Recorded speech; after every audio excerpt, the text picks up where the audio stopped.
ప్రభువునందు ప్రియ ఆత్మీయ విశ్వాసులారా, దేవుని తలంపులు మన తలంపుల వంటివి కావు. ఆయన మార్గాలు మన మార్గాల వంటివి కావు. భౌతిక, ఆధ్యాత్మిక ప్రపంచాలు రెంటిలోనూ ఒత్తిడి ఎక్కువైన కొద్దీ శక్తి అధికమవుతుంది అన్న సూత్రం వాస్తవమే. పరిస్థితులు మనల్ని చావుకు నడిపించినప్పటికీ ఏదో విపత్తు కలిగినట్టు బాధపడనవసరం లేదు. దేవునిపై నమ్మకం పెట్టుకుని ఓపికతో కనిపెడితే తన అఖండ శక్తిని ప్రదర్శించే అవకాశాన్ని ఆయనకు అందించిన వారమవుతాము. ఆయన చేసిన ఆశ్చర్యకార్యములను జ్ఞాపకం చేసుకునడి. ఎడారిలో సెలయేర్లు అనే ఈ ఆధ్యాత్మిక పఠనము మీ ఆధ్యాత్మిక జీవితాలను మరింత బలపరిచే దిశగా నడిపిస్తుందని దేవుని నామములో ప్రార్థిస్తున్నాను. మీరు త్వరపడి బయలుదేరరు, పారిపోవు రీతిగా వెళ్ళరు. యెషయా గ్రంథము 52వ అధ్యాయము 12వ వచనము. నిశ్చలంగా ఉండడంలో ఉన్న అపార శక్తిని గురించి మనం లేశమాత్రమైనా అర్థం చేసుకున్నామో లేదో నాకు నమ్మకం లేదు.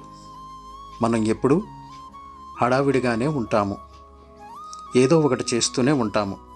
అందువలన దేవుడు ఎప్పుడైనా ఊరకుండు లేక కదలకుండా కూర్చో అన్నాడు అంటే ఆయన ఏదో ఒకటి మన పక్షంగా చేయబోతున్నాడన్నమాట.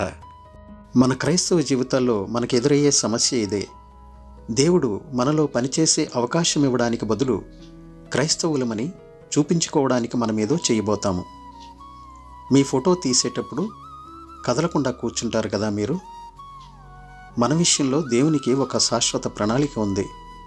మనల్ని మన కుమారుని స్వారూప్యంలోనికి మార్చాలని. ఇది జరగాలంటే మనకై మనం ఏమీ చెయ్యకూడదు. హుషారుగా పనిచేయడాన్ని గురించి ఎన్నెన్నో వింటుంటాము, కానీ కదలక మెదలక ఉండడాన్ని గురించి తెలుసుకోవాల్సింది చాలా ఉంది. కదలకుండా కూర్చో ప్రియకుమారి, ఎదురుచూసే ఈ రోజులు వ్యర్థం కావు. నిన్ను ప్రేమించేవాడు నీ అవసరాన్ని మనసులో ఉంచుకున్నాడు. ఆయన కదలక ఎదురు చూస్తున్నాడంటే అది తన ప్రేమను నిరూపించడానికే. కదలకుండా కూర్చో ప్రియకుమారి, నీ ప్రియ ప్రభు చిత్తాన్ని అన్వేషించావు. ఆయన చేస్తున్న ఆలస్యం వల్ల అనుమానాలు చెలరేగాయి నీ మదిలో. విశ్వాసాన్ని కుదుటపరుచుకో. ప్రేమామయుడు, జ్ఞానవంతుడు, నీకేది మంచిదో అదే జరిపిస్తాడు. కదలకుండా కూర్చో ప్రియకుమారి, ఆయన దారి తెరిచేదాకా. ఒక్క అడుగు వెయ్యకు అటూ ఇటు. దారి కనిపించినప్పుడు ఎంత చురుకు నీ అడుగు, ఎంత తేలిక నీ హృదయం. ఎదురు చూసిన రోజుల బాధంతా మర్చిపోతావు. కదలకుండా కూర్చో ప్రియకుమారి, ఆయన కోసం ఏ పని సాధించనున్నావో అది కష్టమే, విలువైనవెప్పుడూ అమూల్యమే. నిజమే, కానీ ఉంది నీకు ఆయన కృప.